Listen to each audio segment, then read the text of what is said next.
ជំរាបសួរបងប្អូនទាំងអស់គ្នាសួស្តីជួបមួយ admin ទៀតណាអញ្ចឹងថ្ងៃហ្នឹង admin ចង់មកប្រាប់បងប្អូនពីវិធីនៅក្នុងការផ្ញើរូបថតឬក៏វីដេអូទៅកាន់អ្នកគេម្នាក់តាម Telegram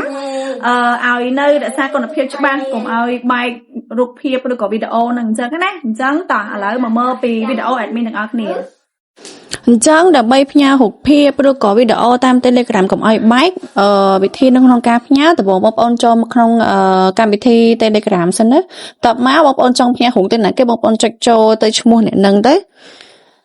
អូខេបន្ទាប់ពីបងប្អូនចុចចូលហើយបងប្អូនទៅ